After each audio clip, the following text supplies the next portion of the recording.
ওয়াইসাল করনি আমার দয়াল নবী সাল্লাল্লাহু আলাইহি ওয়াসাল্লাম যখন দুনিয়ার জিন্দেগিতে ছিল তখনও কিন্তু বেঁচে ছিল, কিন্তু আমার নবীজি সাল্লাল্লাহু আলাইহি ওয়াসাল্লামের সামনে কখনো যেতে পারে নাই। কারণ ওয়াইসাল করনির আম্মা জান ছিল বৃদ্ধা, অসুস্থ, বাবা ছিল না, কোনো ভাই বোন ছিল না, যার কারণে মাকে ফেলে ওয়াইসাল করনি রহমাতুল্লাহ আলাইহি কখনো তার এলাকা ছেড়ে তিনি মদিনায় বা মক্কায় আসতে পারে নাই। ও নবীর আশিকের দল, ওয়াইসাল করনি রহমাতুল্লাহ আলাইহি একটা চিঠি লিখেছে আমার নবীজির কাছে। ওই চিঠিতে লেখা ছিল, ইয়া রাসূলুল্লাহ, ইয়া হাবিবাল্লাহ, আমি ওয়াইসাল করনি, ইয়ামেনে আমার বাড়ি, আমি আপনার একজন আশেক, আপনার একজন পাগল, আপনার সঙ্গে আমি দেখা করতে চাই ইয়া রাসূলুল্লাহ। কিন্তু আমার আম্মা জান অসুস্থ, অনেক বৃদ্ধা হয়ে গেছে, আমার বাবা নাই, আর কোনো ভাই বোন নাই। আমি যদি আমার মাকে রেখে চলে যাই, আমার মাকে কেউ সেবা যত্ন করবে না, আমার মা অসুস্থ হয়ে যাবে। আমার নবীজি সাল্লাল্লাহু আলাইহি ওয়াসাল্লাম চিঠির উত্তর লিখে পাঠিয়ে দিয়েছিল, ও ওয়াইসাল করনি, তোমার আসার প্রয়োজন নাই, তুমি তোমার মায়ের খেদমত করো। জোরে কন্যা সুবহানাল্লাহ। ও নবীর আশিকের দল, মায়ের খেদমত করতে করতে আমার নবীজি সাল্লাল্লাহু আলাইহি ওয়াসাল্লাম দুনিয়ার জিন্দেগি ত্যাগ করে রওজা মুবারকে শুয়ে গেছে। তবে আমার নবীজি সাল্লাল্লাহু আলাইহি ওয়াসাল্লাম দুনিয়ার হায়াতের জিন্দেগিতে থাকাকালীন একদিন হঠাৎ করে দাঁড়াইয়া ডাক দিয়া বলে, ও সাহাবীরা শোনো, ও সাহাবীরা শোনো, এমন কিছু বান্দা আছে যারা হলো মুস্তাবাজুদ দাওয়া, দোয়া করতে আল্লাহর কাছে দেরি হয়, আল্লাহ কবুল করতে দেরি হয় না। জোরে বলেন না সুবহানাল্লাহ। সাহাবীরা ডাক দিয়া বলে, ইয়া রাসূলুল্লাহি, ইয়া হাবিবাল্লাহ, বর্তমান জামানায় এমন মুস্তাবাজুদ দাওয়া আসেনি। আমার নবীজি বলে, ও সাহাবীরা শোনো, আছে আছে আছে, যার নাম হলো ওয়াইসাল করনি, ওয়াইসাল করনি, ওয়াইসাল করনি। এই ওয়াইসাল করনিকে যদি কখনো তোমরা পাও, তার কাছ থেকে তোমরা দোয়া নিবা। হযরত ওমর রাদিয়াল্লাহু তাআলা আনহু এবং মাওলানা আলী রাদিয়াল্লাহু তাআলা আনহুকে ডাক দিয়া বলে, ও ওমর, ও মাওলানা আলী, আমার সামনে আসো। এই বলে আমার দয়াল নবীজি সাল্লাল্লাহু আলাইহি ওয়াসাল্লাম জুব্বা মুবারক, তাদের একটি জুব্বা মুবারক তাদের হাতে দিলেন আর বললেন, ও ওমর, ও আলী, শোনো শোনো শোনো, কখনো যদি আমার পাগল ওয়াইসাল করনিকে যদি তোমরা পেয়ে যাও, তাহলে তোমরা দোয়া নিবা, আর তোমরা এই জুব্বাটা আমার পক্ষ থেকে ওয়াইসাল করনিকে হাদিয়া দিয়া দিবা। জোরে বলেন না সুবহানাল্লাহ। ওয়াইসাল করনি রহমাতুল্লাহ আলাইহির এত কেন দাম হয়েছিল জানেন? দুইটা কারণে। কয়টা কারণে? দুইটা কারণে। একটা হলো ওর মাকে ভালোবাসার কারণে। ওয়াইসাল করনি রহমাতুল্লাহ আলাইহি তার মাকে এত বেশি ভালোবাসতো, মার খেদমত করতে করতে আমার মায়া নবীজি সাল্লাল্লাহু আলাইহি ওয়াসাল্লামের সঙ্গে সাক্ষাৎ করতে পারে নাই। আর আমার নবীজিকে এত বেশি ভালোবাসতো, এত বেশি মহব্বত করতো, এই দুইটা কারণে ওয়াইসাল করনির দাম আল্লাহর কাছে বেশি হয়ে গেছে। জোরে বলেন না সুবহানাল্লাহ। আর একটু জোরে বলেন না সুবহানাল্লাহ। ও নবীর আশিকের দল, আমার নবীজি সাল্লাল্লাহু আলাইহি ওয়াসাল্লাম উহুদের ময়দানে চলে গেছে বেঈমানদের বিরুদ্ধে লড়াই করার জন্য।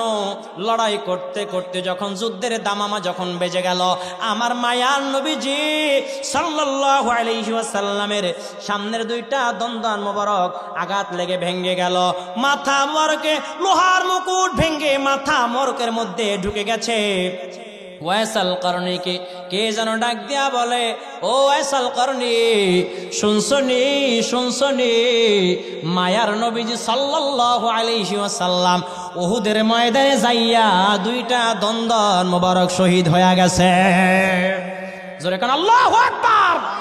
ওয়াইসাল করনি রাহমাতুল্লাহি আলাইহি চিন্তায় পড়ে গেছে, কান্না শুরু করে দিছে। নবীজির কোন দুইটা দন্দান মোবারক শহীদ হয়ে গেল আমি তো জানলাম না। এই বলে হাতের মধ্যে একটা পাথর নিয়া সব দাঁতগুলো পাথর দিয়া পিটায়া পিটায়া পিটায়া পিটায়া 32টা দন্দন মোবারক ওয়াইসাল করনি রহমাতুল্লাহ আলাইহি ফেলে দিয়েছিল। জোরে কর না সুবহানাল্লাহ। অনেকে এখন ফতুয়া জারি করার চেষ্টা করবে, অনেক ফতুয়াবাজ আছে না নাই, বলবেন নিজের শরীর নিজে আঘাত করে রক্তাক্ত করা তো কবিরা গুনাহ, ফতুয়া আছে না নাই? ও নবীর আশিকের দল, সব জায়গায় ফতুয়াবাজি চলে না। নবীজির প্রেম খেলার মধ্যে, প্রেমের মধ্যে, ভালোবাসার মধ্যে কোনো ফতুয়াবাজি চলে না, ঠিক কিনা? জোরে বলেন, আর একটু জোরে বলেন না, ঠিক কিনা? ও নবীর আশিকের দল, ওয়াইসাল করনি রহমাতুল্লাহ আলাইহির মুখ ফুলে গেছে, গাল ফুলে গেছে, শরীরের মধ্যে জ্বর উঠে গেছে। আসরের নামাজ বা মাগরিবের নামাজ পড়ার জন্য মসজিদে চলে গেলেন।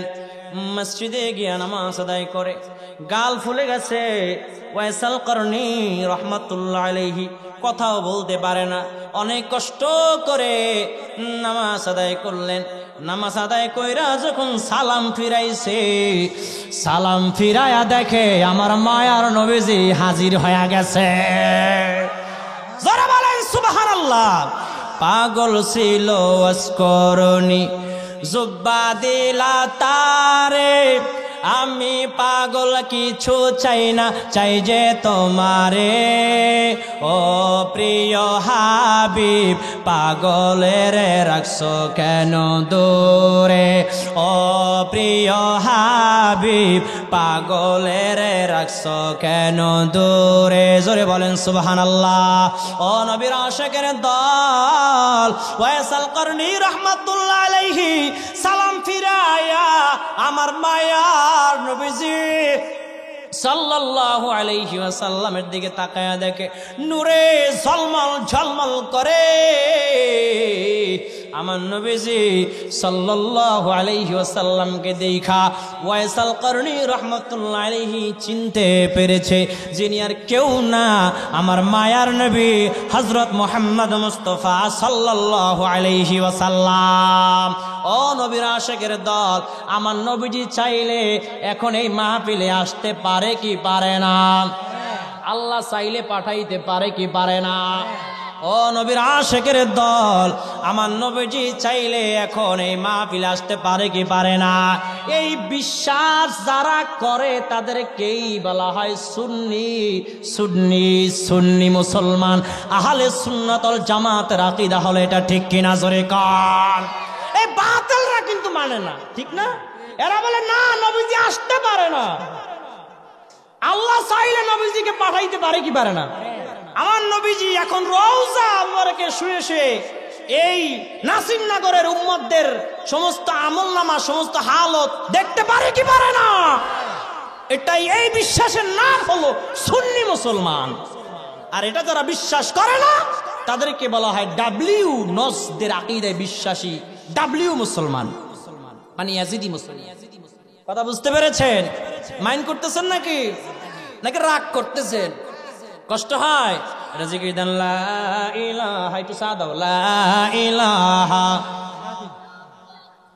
লা ইলাহা ইল্লাল্লাহ, লা ইলাহা, জোরে লা ইলাহা ইল্লাল্লাহ, লা ইলাহা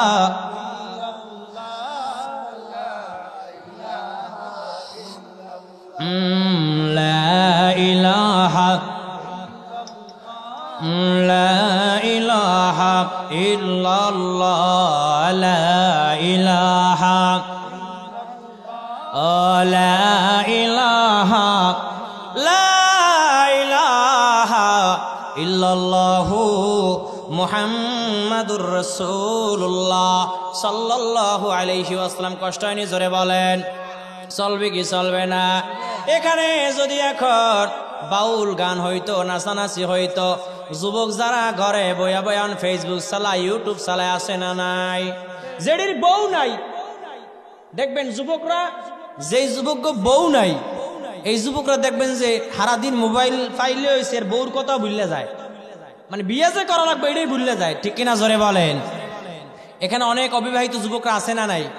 দেখে হাত উঠাও, কেটা কেটা বিয়া করো না? হাত উঠাও, হাত উঠাই তো না। হ্যাঁ, বিয়া করছে নাকি? বিয়া করে নাই কেটা কেটা? বিয়া করে নাই কে কে? বিয়ে যারা করো নাই তোমাকে যেন বিয়া দিয়ে দেয়, এই ওয়াজ 2 মিনিট করে দিমুনি শেষে। রাজি আছো নি হুনতা?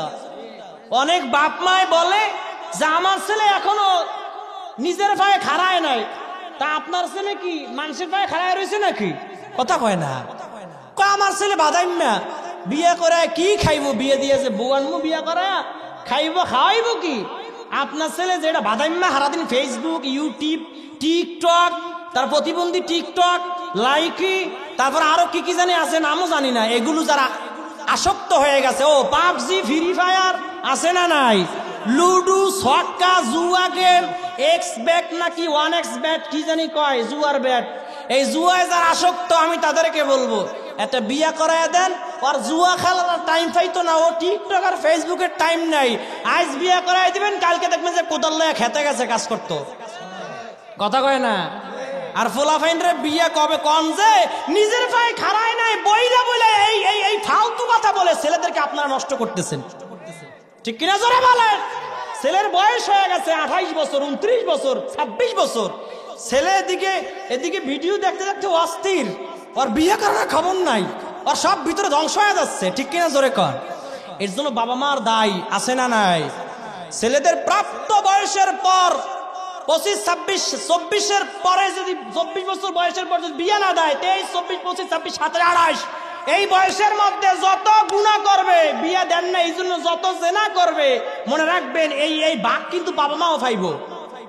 আছে না নাই? ছেলের বয়স হয়েছে বিয়া করায় দেন, মেয়ের বয়স হয়েছে বিয়া দিয়া দেন, কোনো কথা নাই। ঠিক কিনা জোরে কর? আবার এখন আবার ছেলের পছন্দ না হইলেও আবার ঝামেলা আছে না নাই? আমার যারা এখানে মুরব্বীরা আসছেন, আব্বাজানরা আম্মাজানরা যারা পর্দার আড়ালে আছেন, আপনাদের কানটা একটু খাড়া করিয়ে ধরেন। এখনকার 10-5 মিনিট ওয়াজ তাদের দরকার আছে না? ছেলের যদি বিয়ার বয়স হয়, ছেলের জিজ্ঞেস করবেন আব্বা, মার কাছে তো ছেলেরা ফ্রেন্ডলি থাকে, একটু ফ্রি টাইপের থাকে, তাই না? একটু ফ্রি, সবকিছু শেয়ার করে। মায়ের কাছে ছেলেমেয়েরা কি ফ্রি শেয়ার করে। জিজ্ঞেস করবেন কারোর পছন্দ হয়, ছেলে যদি বলে যে আমার সকিনারে পছন্দ আছে, তাহলে সকিনা যদি ভালো হয় তাহলে ওই সকিনারই আইনে দেন। ঠিক কিনা জোরে বলেন? তাহলে তো আপনার ছেলে যাকে ভালোবাসে, আপনি গার্জিয়ান হয়ে যদি সেটা মেনে বিয়া করায় দেন, সংসার করবে আপনার ছেলে সুখী হইলেই তো আপনি সুখী। ঠিক কিনা জোরে বলেন? বলা ভাই নাকি জোরে কয় ঠিক, এতক্ষণ ঠিক কয় না, কারণ এখন ওয়াজ যে জাগা বড় লাগছে। ঠিক কিনা জোরে বলেন? বিয়া করায় দেন, দেখবেন তারা হ্যাপি হবে। আর যদি জোর কইরা তার পছন্দের বাহিরে একটা মেয়ে এনে দেন, 1 বছর 2 বছর সংসার করবে, বউকে কেয়ার করবে না, গুরুত্ব দিবে না, শেষ পর্যন্ত একটা বাচ্চা হওয়ার পর দেখবেন বউ তালাক দিয়ে দিছে। ঠিক কিনা জোরে বলেন? মেয়েদের ক্ষেত্রেও আমি একটা কথা বলবো, যদি কোনো মেয়ে কোনো ছেলেকে পছন্দ করতেই পারে, ফতোয়াবাজি দিয়ে আপনাই তো, এটা আধুনিক যুগ, পছন্দ হতেই পারে। তুমি যাকে ফিল করো তাকে তুমি বিয়ে করো, যাকে তোমার ভালো লাগে তাকে তুমি কি করো? বিয়ে করো। এখন ছেলে মেয়েদের ভালো লাগতে পারে, অবৈধ রিলেশনে না গিয়ে বিয়ের প্রস্তাব দিয়ে সুন্দরভাবে 2 ফ্যামিলি মিলে বিয়ের আয়োজন করে বিয়ে করায় দেন। সম্মানও বাঁচবে, গুনাহ থেকে তারা বাঁচবে, এবং তারা তাদের সংসারটাও হ্যাপি হবে। ঠিক কিনা জোরে বলেন? আর যদি যুবকরা পণ্ডিতি কইরা ফালায়া যায় বিয়ে করো, জীবনে সুখী হইতা না, সুখী হবে না। যদি পালায়া যায় কেউ বিয়ে করে বাবা মার মনে কষ্ট দিয়া, তাহলে জীবনও আপনি সুখী হতে পারবেন না। তবে হ্যাঁ, আপনার বাবা মারে বুঝাইছেন, পাও ধরে বুঝাইছেন, আত্মীয় দিয়ে বুঝাইছেন, ঘটক দিয়া বুঝাইছেন, কোনো কাম হয় না, রাজি হয় না, সেই ক্ষেত্রে আপনি বিয়ে করতে পারেন। কিন্তু বাবা মাকে না বইলা, কোনো ইঙ্গিত দেন নাই, কোনো আওয়াজ দেন নাই, সাড়া দেন নাই, আপনি ফালায়া গার্লফ্রেন্ডে নিয়ে কক্সবাজার যায় বিয়ে করে আইছেন, কাম হইব? অভিশাপ আছে না নাই? তা এখন জানানোর পর যদি বিয়ে করেন, তাহলে তো কবো যাক করাই কইছিল, আমরা শুনছি না, এটা আমাকেই ভুল ছিল, বাবা মা কষ্ট পাইলেও ক্ষমা করে দিবে। কিন্তু বাবা মারে না জানাইয়া যদি আপনি বিয়া কইরা ফেলান, একদম ইঙ্গিত দিলেন না যে অমুক মাইয়ার আইনা দেন, অমুক ফলার আমার পছন্দ, আমার বিয়া দিয়া দেন, না জানায় যদি একে একই বিয়া করে ফেলেন, বাবা মার মনে যে একটা কষ্ট, আঘাত, ওই যে একটা নিঃশ্বাস থাকবে, ওই নিঃশ্বাসই আপনি ধ্বংস হয়ে যাবেন। ঠিক কিনা জোরে বলেন? এই ওয়াজগুলো শুনতে যদিও একটু খারাপ লাগে, কিন্তু এটা আসলে বাস্তব। যুবকদের জন্য এই ওয়াজ দরকার আছে না? বাস্তব। অতএব যাদের বয়স প্রাপ্ত বয়স হয়েছে, ছেলে মেয়েদের 25-26 বছর বয়স হয়েছে, এদের তাড়াতাড়ি করে বিয়া দিয়ে দেন। তবে আমি বলবো যে আবার কাবিনের টাকা যেন 5 লাখ 10 লাখ না হয়, কাবিনের টাকা 10 লাখ যেন না হয়, কাবিন হবে 2 লাখ, কয় লাখ, বা 1 লাখ 1.5 লাখ, এর উপরে কাবিন হবে না। কাবিনের টাকা দেখবেন অনেক ফ্যামিলিতে কাবিনের টাকা লয়ে সাফাসাফি করে, বলে যে আমার মেয়ে বিয়ে দিব, কাবিনের টাকা লাগবে 10 লাখ, কয় লাখ, এ বিয়েই তো হালাল হচ্ছে না। 10 লাখ 20 লাখ যদি কাবিন হয়, এ বিয়ে কিন্তু হালাল হয় না। কেন এত লাখ টাকা কাবিনের টাকাও জীবনও পরিশোধ করবে না, ঠিক কিনা জোরে বলেন। যেই বিয়েতে দেনমোহর কম, কাবিনের টাকা কম, ওই বিয়েতে, যেই বিয়েতে খরচ কম, ওই বিয়েতে বরকত বাড়িয়ে দেয় কে? আল্লাহ। আবার কাবিনের টাকা আছে, আবার ছেলেরা অনেক আছে যৌতুক চায়, কয় 5 লাখ টাকা আমাকে দেন আমার ব্যবসার জন্য, মরণ সাইকেল দেন, ঘরে একটা ফ্রিজ নাই, বড় একটা ওয়ালটন সিঙ্গার, হ্যাঁ, তারপর আরো কি কি জানে আছে, ভীষণ ফ্রিজ দেন, আছে না নাই? আছে না? যুবকদের শপথ গ্রহণ করতে হবে আজকে থেকে, কিছু নিমও না, কিছু দিমও না, খুশি হইয়া যা দেয় নিমু, খুশি হইয়া যা দেই তাই নিব। এই স্লোগানে আমরা যুবকরা এগিয়ে যেতে চাই, ঠিক কিনা জোরে বলেন। কে কে যৌতুক ছাড়া, যৌতুক নিবাও না, দিবাও না, বেশি টাকা কাবিন, কে কে এই কথায় রাজি আছো? 2 হাত তোলা লাগে, দেখায়া দাও। বিয়ের তারা হাত উঠে গেছে, আবার বিয়ে করবো আরেকটা করিয়া। চাচি আম্মা শুনলে কিন্তু মারবো ধরে, বাদ দিত না রাত্রে, বুঝছেন? আল্লাহ বোঝার তৌফিক দান করুক, আমিন বলেন। ও নবীর আশিকের দল, যা বলতেছিলাম, আমার মায়ার নবীজি সাল্লাল্লাহু আলাইহি ওয়াসাল্লামকে ভালোবাসা লাগবে। কেমন ভালোবাসা লাগবে? নবীজির হাদিস দেখেন, লা ইউমিনু আহাদুকুম হাত্তা আকুনা হাব্বা ইলাইহি মিন ওয়ালিদিহি ওয়া ওয়ালাদিহি ওয়ান নাসি আজমাইন। আমার মায়ার নবীজি সাল্লাল্লাহু আলাইহি ওয়াসাল্লাম বলেন, ততক্ষণ পর্যন্ত তোমরা পূর্ণ ঈমানদার হতে পারবা না যতক্ষণ পর্যন্ত তোমাদের পরিবার পরিজনের চাইতেও আমি মায়ার নবীজিকে বেশি ভালো না বাসবা। সাহাবা ইকরামরা বলে, ইয়া রাসূলুল্লাহ, ইয়া হাবিবাল্লাহ, আল্লাহর কসম করে বলি, যেই দিন থেকে কালেমা পড়ে মুসলমান হয়ে গেছি, ওই দিন থেকে আমাদের জীবনের চাইতেও আপনি মায়ার নবীজিকে বেশি ভালোবাসি। একটু জোরে বলেন না সুবহানাল্লাহ। ভালো যদি বাসতে হয় নবীকে বাসো, ভালো যদি বাসতে হয় নবীকে বাসো, ভালো যদি বাসতে হয় নবীকে বাসো, ভালো যদি বাসতে হয় নবীকে বাসো।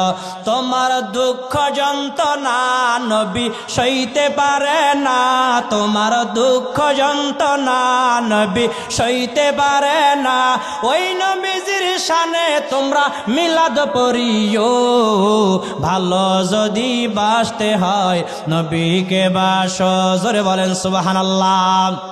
আর 5 মিনিট ক্লোজ করে দিব, 11:30 বাজছে, 40-এর মধ্যে ওয়াজ ক্লোজ করে দিব।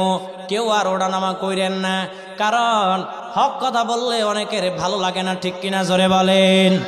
একটু যদি রং করতাম, নাচানাচি করতাম, বাদাম ম্যাগিরি করতাম, সবার ভালো লাগতো। বাদাম ম্যাগিরি আমি রফিকি করিও না, রং করা আমি পছন্দ করি না।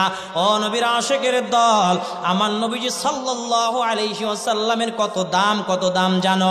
আল্লাহ রাব্বুল আলামিন সূরা আম্বিয়ার 107 নম্বর আয়াতের মধ্যে বলেছেন, ওয়ামা আরসালনাকা ইল্লা রাহমাতাল লিল আলামিন।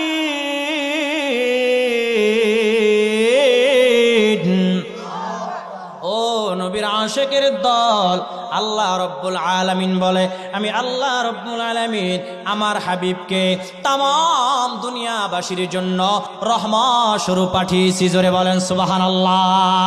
আমার নবীজি কেমন রহমাতাল লিল আলামিন জানো?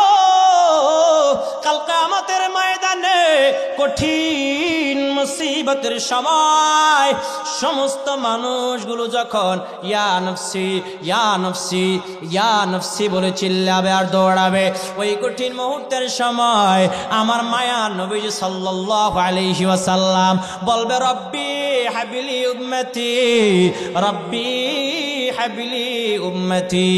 আয় আল্লাহ, আমার উম্মতদেরকে বাঁচান, উম্মতদেরকে বাঁচান।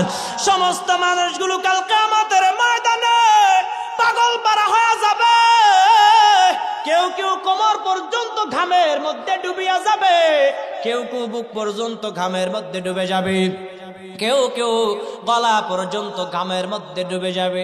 ইয়া নফসি, ইয়া নফসি বলে চিল্লাবে, মায়ের কাছে চলে যাবে একটা নেকির জন্য। একটা নেকির জন্য অনেকে জান্নাতে যেতে পারবে না।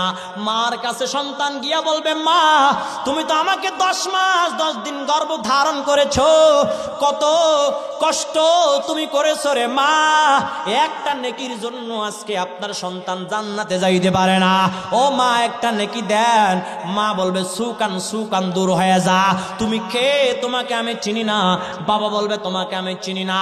ভাই বলবে, তোমাকে আমি চিনি না। পাগল পারা হয়ে যাবে।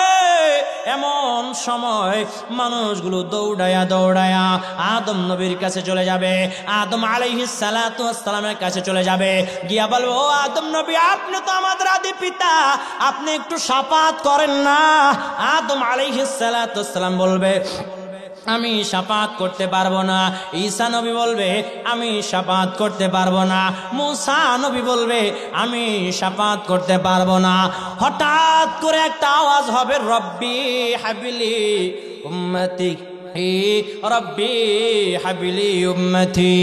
মানুষগুলো তাকায় দেখবে আমার মায়ার নবীজি সিজদায় পয়রা রব্বি হাবিলি উম্মতি বলে বলে কাঁদে। জোরে বলেন না সুবহানাল্লাহ। আমার আল্লাহ ডাক দিয়া বলবে, হাবিব আপনি মাথা মুবারক উঠান, আপনি আর কাঁদবেন না।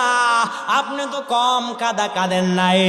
আপনি মক্কা ছেড়ে মদিনায় চলে গেছেন, হিজরতের রাতে আপনি কেঁদেছেন, তায়েফের জমিনে কালেমার দাওয়াত নিয়ে গিয়া রক্ত ঝরাইছেন, আপনি অনেক কাঁদা কেঁদেছেন, আর আপনি কাঁদবেন না।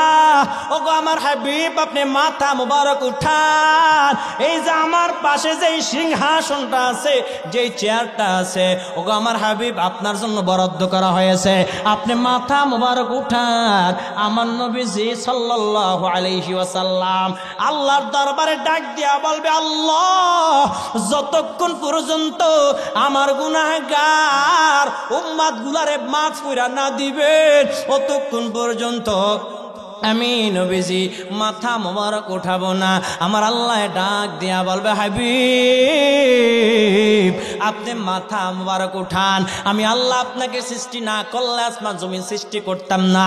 আমি আল্লাহ আপনাকে না বানাইলে কুল কায়নাত বানাইতাম না। আমি আল্লাহ আপনাকে না বানাইলে জান্নাত জাহান্নাম বানাইতাম না। আমি আল্লাহ আপনাকে না সৃষ্টি করলে আজকে এই হাসরের ময়দানটার আয়োজন করতাম না গো হাবিব। আমি আল্লাহ ঘোষণা দিয়া দিলাম, আপনি হাবিব সিজদা থেকে মাথা মুবারক উঠাইতে দেরি হবে, আর আপনার গুনাহগার উম্মত গুলারে মাফ কইরা দিয়া জান্নাতের বাসিন্দা বানাইতে দেরি হবে না। জোরে বলেন না সুবহানাল্লাহ। আর একটু জোরে কর না সুবহানাল্লাহ। ও মদিনা তোমায় ভুলতে পারি না, জোরে ও মদিনা তোমায় ভুলতে পারি না। কি করে ভুলবো তোমায় বলো না, বলো না। তোমার বুকে শুয়ে আছেন যে জনা, যাকে সৃষ্টি না করিলে আমার বানা কিছুই সৃষ্টি করতো না। যাকে সৃষ্টি না করিলে আমার বানা কিছুই সৃষ্টি করতো না। জোরে বলেন না সুবহানাল্লাহ। লা ইলাহা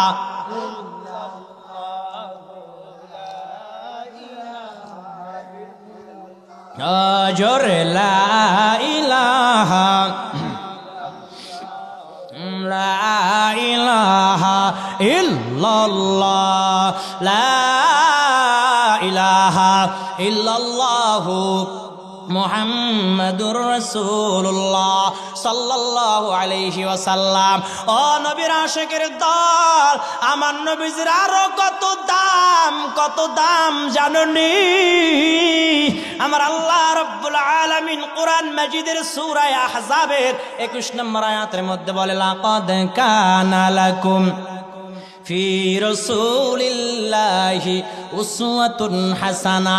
আমার আল্লাহ রব্বুল আলামিন বলে, আমি আল্লাহ রব্বুল আলামিন আমার হাবিবের মধ্যে তোমাদের জন্য দিয়ে দিয়েছি উত্তম আদর্শ। জোরে বলেন সুবহানাল্লাহ।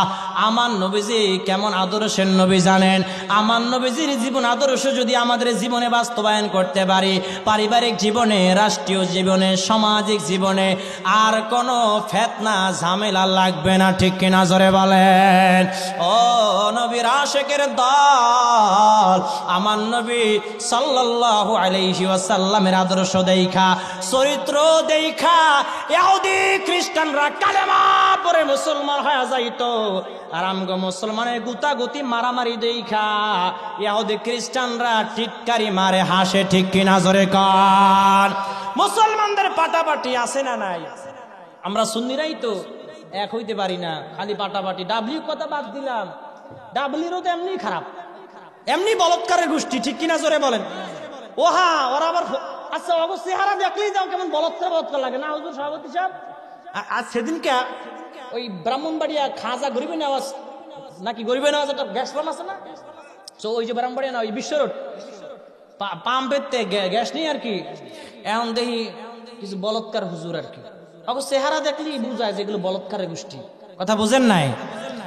দেই এমনি এমনি এমনি আড়ে চেহারার মধ্যে তো নূর টুর কিছু নাই, নুরানি তো নাই, নূরের কোনো গন্ধও নাই, চেহারা দেখতেই একটা খাড়াস খাড়াস ভাব। কথা কয় না, ঠিক কিনা? জোরে বলেন। কয়েকদিন আগের ঘটনা, ওই যে আনোয়ারা চট্টগ্রামে একটি হেফজখানা ছাত্ররে এই বলৎকার করছে, এই ডাব্লিউ মোল্লা, যারা মিলাদ ক্যাম্প বেদাত বলে আর কি, এরা বলৎকার করছে। ইউটিউবে আজকে এখন সার্চ করেন, এই দেখেন এখন সার্চ করেন যে বলৎকার হুজুর, আমি দেখাই, বিশ্বাস হইতো না তো, বলৎকার হ্যাঁ ঘটনা। এই যে দেখেন যত ঘটনা, দেখেন যমুনা টিভির নিউজ, জামালপুর ছাত্রকে বলৎকার অভিযোগ, মাদ্রাসা শিক্ষক আটক। এটা হলো ডাব্লিউ মাদ্রাসা। কি মাদ্রাসা? আর একটু টান দেই, দেখেন খালি টান দিমু আর খালি সব এই বলৎকারের ঘটনা, গণধোলাই দিয়ে পুলিশকে সোপর্দ বলৎকার গোষ্ঠীকে। দেখেন এগুলো সব। এই দেখেন আর একটা, করোনা কালে মানে মাদ্রাসার নাম কইলাম না আর কি, বন্ধ হয়ে যাচ্ছে না শিশু বলৎকার ও ধর্ষণ। নাউজুবিল্লাহ জোরে বলেন। এই মাদ্রাসায় যে মাদ্রাসায় বলৎকার হয়, এই বলৎকার গোষ্ঠীগুলাই ফতুয়াবাজি করে আর তাহিরের বিরুদ্ধে ফতুয়া দেয়, ঠিক কিনা? জোরে বলেন। এই যে জুবায়ের তাশরিফ, ছোট একটা ছেলে, ওকে আমি অনেক মহাব্বত করতাম। ওরে আশুলিয়া থানা মসজিদ, খানবাড়ি মসজিদে যখন চাকরি করতাম, বাইপাল আশুলিয়া, যখন ডাব্লিউ ছিলাম, আমি সর্বনয় ছিলাম, ওখানে ওরে আমি দাওয়াত করছিলাম। ওইখানে মাহফিলে মাত্র 3000 টাকা দিমু কইছিলাম। কয় হাজার? এখান থেকে বেশি দিন না, 4 বছর আগের কথা, 4.5 বছর বা 5 বছর ধরেন। এই ফুলায় এরা এত মহব্বত করছি আমি, এরা তো অনেক ভালোবাসি, আমি ছোট ভাই ভালোবাসতাম। এই ফুলায় দেখি সেদিনকে তাহিরের বিরুদ্ধে উল্টা পাল্টা লাইভ করে, তাহির হুজুর ফালাইয়া গেছে, নাউজুবিল্লাহ বলেন। ও লাইভ করতেছে, এদিকে তাহির হুজুর পালিয়ে গেছে, ওদিকে তাহির হুজুর চট্টগ্রাম চন্দনা এসে লাখো সুন্নি জনতার সামনে বুক ফুলিয়ে বক্তব্য দিচ্ছে। মারহাবা জোরে বলেন। এই সেলাসা মুন্ডা উল্টা পাল্টা অপপ্রচার করলো। দেখেন এই যে উল্টা পাল্টা অপপ্রচার করলো, মিথ্যাচার করলো, এই ছেলেটাকে, ছেলেটার বাবা কয়জন, ছেলেটা নিজেও জানে না, ঠিক না?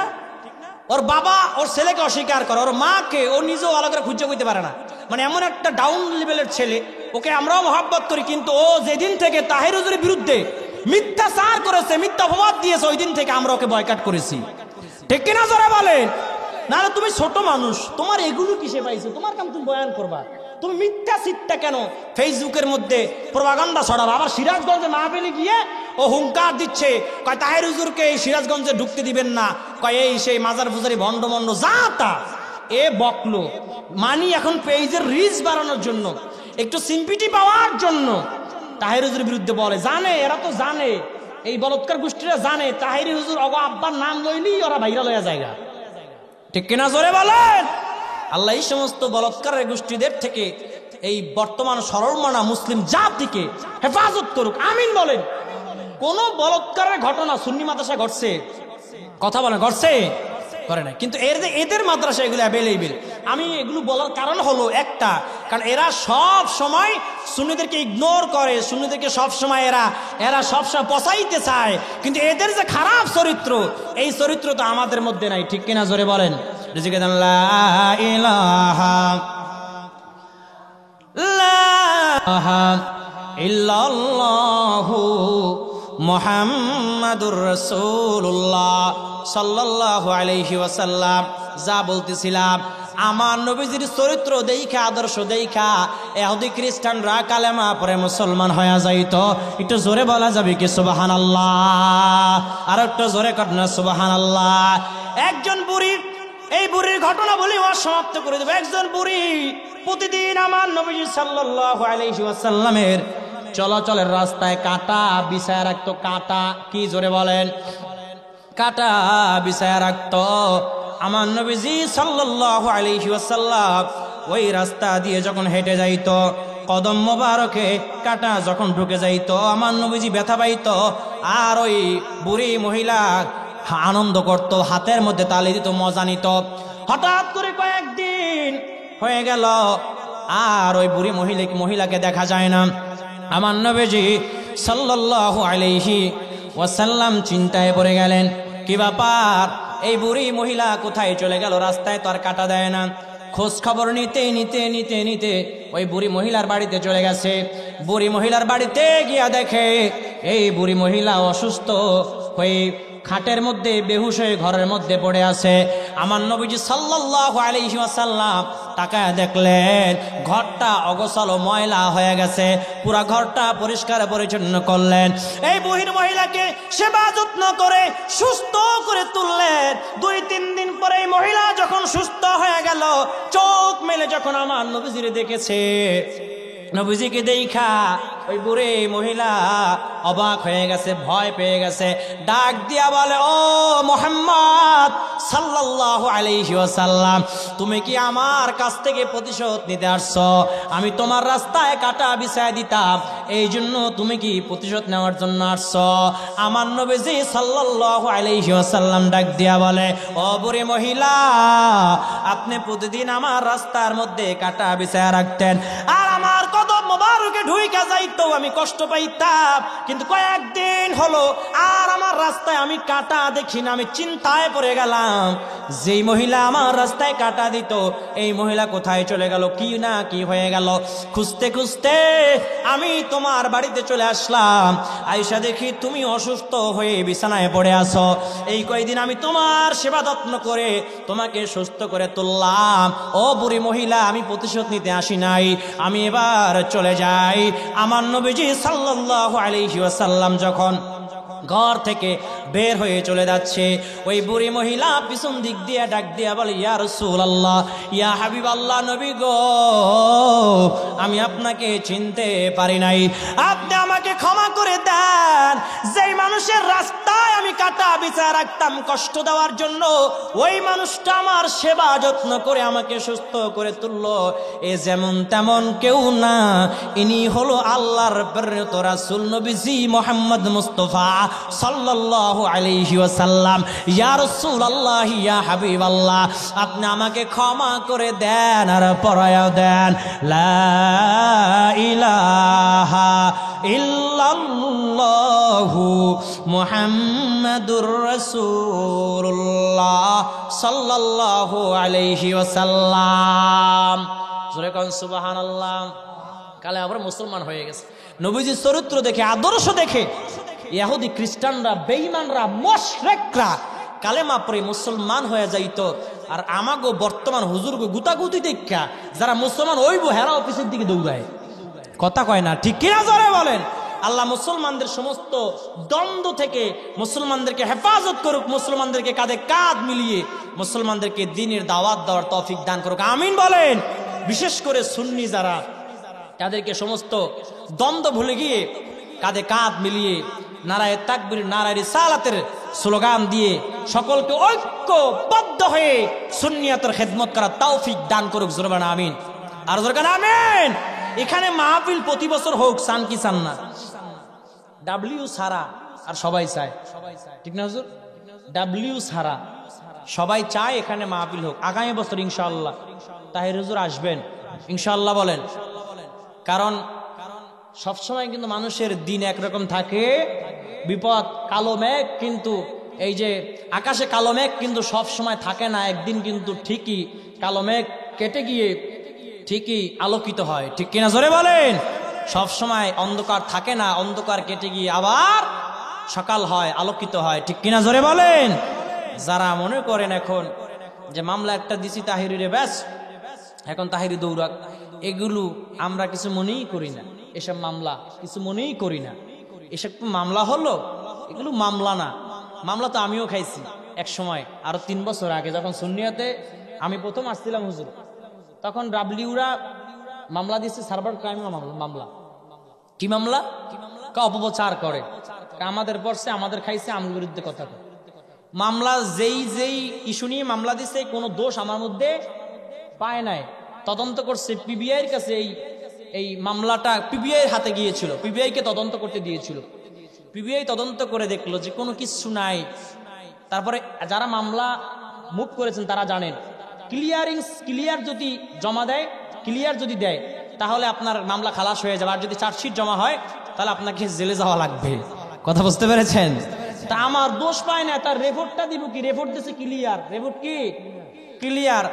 মামলা যখন কোর্টে উঠছে দেখা জজকে আস্তে করে নামায় দিচ্ছে, মানে মামলা খালাস। সেটা বলেন না সুবহানাল্লাহ। দোষ নাই হুদাই, আমি কোর্টেও যাইনি, থানার সামনেও যাইনি, কোনো জায়গা না, খালি মোবাইলে চলছে। কিসে চলছে? এটা মামলা টামলা লাইন মুখস্থ, ধারা মুখস্থ, কোন মামলা কি হইব আমি জানি। এই জন্য বলি এটা মামলাই না, এটা কিচ্ছু না। তবে 2-3 মাস একটু হয়রানি করবে, তারপর অটোমেটিক এটা ঠিক হয়ে যাবে, এগুলো সমাধান হয়ে যাবে ইনশাল্লাহ। কারণ সুন্নি যারা, তাদেরকে একটু বেশি ইমানি পরীক্ষা দেওয়া লাগবে। ইমানি পরীক্ষা না দিয়া জান্নাতে কেউ যেতে পারবে? আশেক রাসূল যারা, এদের একটু কষ্ট ফেস করা লাগবে, ইমানি পরীক্ষা দেওয়া লাগবে। হতাশ হওয়া যাবে না, মনে রাখতে হবে যার সাথে কেউ নাই তার সঙ্গে আমার আল্লাহ আছে না নাই? যারা আছে না নাই? মনে রাখবে, হতাশ হওয়ার কিছু নেই, কিন্তু আমাদের ঐক্যবদ্ধ থাকা লাগবে। যাই হোক, এই যে মাহফিলটা, এই যে ওয়াজ করছে এতক্ষণ, আপনারা কি কষ্ট পাইছেন নাকি? মাইন্ড করছেন? তো এই মাহফিল প্রতি বছর এখানে হোক, আপনারা চান কি চান না?